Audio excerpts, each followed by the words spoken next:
हर चीज़ में नहीं ना मशीन की फॉर्मेशन आ रही है। क्या है इसका मॉडल नंबर क्या है कितना वो रेड हो जाएगा जी सर। और जो भी एरर होगा यहाँ पे आ जाएगा। ठीक है हाँ जी सर।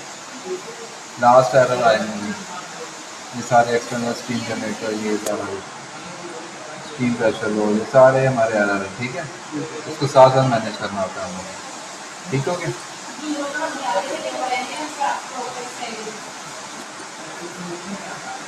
स्टेटस चेक करना होता है। स्टीम जनरेटर ऑन है ये स्टीम जनरेटर है। ठीक है steam generator automatic clean screen measurement check करनी होती है कि हमारा जो प्रेशर है अभी चैम्बर में कहाँ तक पहुँचा है। जी अभी इस टाइम ये है चैम्बर में। ठीक है जैकेट का प्रेशर क्या है ये सारा इसमें मेजरमेंट करना है सारा। जी बस जैसे ही ऑन है ना ये हमने इंस्ट्रूमेंट पे किया हुआ है। ठीक है जी जब हमने इंस्ट्रूमेंट चलाने हैं तो हमने जस्ट उसके ऊपर सारी मेजरमेंट तो सारा हमने ओके पे फीड किया हुआ है। जी सर। जस्ट हमने इंस्ट्रूमेंट 134 आ रहा है। ठीक है ये फैब्रिक है। फैब्रिक होगा वैसे तो इकट्ठा ही होता है लेकिन क्या फैब्रिक अलग करना अलग भी कर सकते हो। ये रबर आ गया। टेम्परेचर सेम है। तो जब मॉर्निंग में आना है ना वहाँ में लीक टेस्ट चेक करना होता है कि हमारे अंदर कोई लीक तो नहीं है इसके अंदर। जब सुबह मॉर्निंग पे आना है तो एक दफ़ा वार्म अप करना होता है।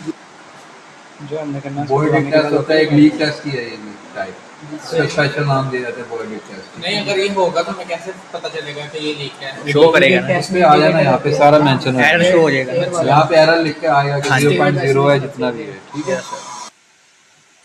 अभी देखो हमें साइकिल नहीं दिखा रहा जब तक हम इसके अंदर सामान या जो भी इंपोर्ट नहीं करेंगे तब तक नहीं पा रहे। जैसे ही ऑन है ना इसे हमने इंस्ट्रूमेंट पे किया हुआ है। ठीक है जब हमने इंस्ट्रूमेंट चलाने हैं तो हमने इसके ऊपर सारी मेजरमेंट तो सारा हमने ओके इसमें फीड किया है। जस्ट हमने इंस्ट्रूमेंट 134 आ रहा है। ठीक है ये फैब्रिक है। फैब्रिक होगा वैसे तो इकट्ठा ही होता है लेकिन क्या फैब्रिक अलग करना अलग भी कर सकते हो। ये रबर आ गया। टेम्परेचर सेम है।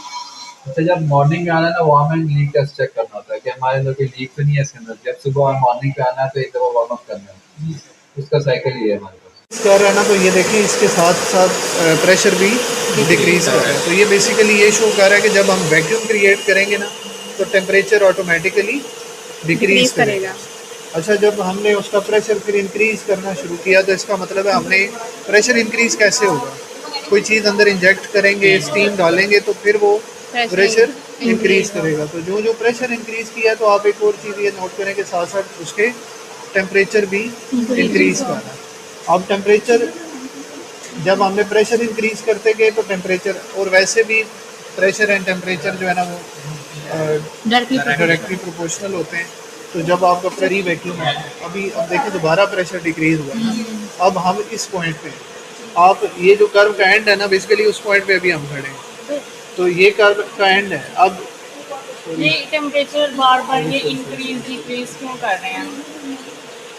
जिसके वो खुद ही कर रहे हैं। उसके मल्टीपल स्टेजेस होती हैं। मैंने आपको पहले बताया था कि चेम्बर को तैयार किया जाता है। ठीक है चेम्बर के अंदर एयर ना रह जाए। ये मैंने आपको सारी डिटेल्स पहले हम डिस्कस कर चुके हैं। मैं दोबारा एक दफ़ा इसके अंदर एयर थी। एयर को निकालने के लिए क्या किया वैक्यूम किया। वैक्यूम करने से सारी एयर नहीं निकले। बबल्स रह गए कॉर्नर्स में आगे पीछे। फिर उसके अंदर हमने स्टीम इंजेक्ट की। स्टीम इंजेक्ट करने का मकसद ये है कि वो जो एयर बबल्स हैं उनको डिस्प्लेस किया जाए। उनको फिर पुश अप किया जाए डिस्प्लेस किया जाए वहाँ पे जो कॉर्नर्स हैं उनमें से। फिर वो राइज करेंगे फिर हम उसको वैक्यूम करेंगे फिर वैक्यूम करेंगे फिर ये 2-3 दफ़ा साइकिल। और ये साइकिल सब में सेम नहीं है।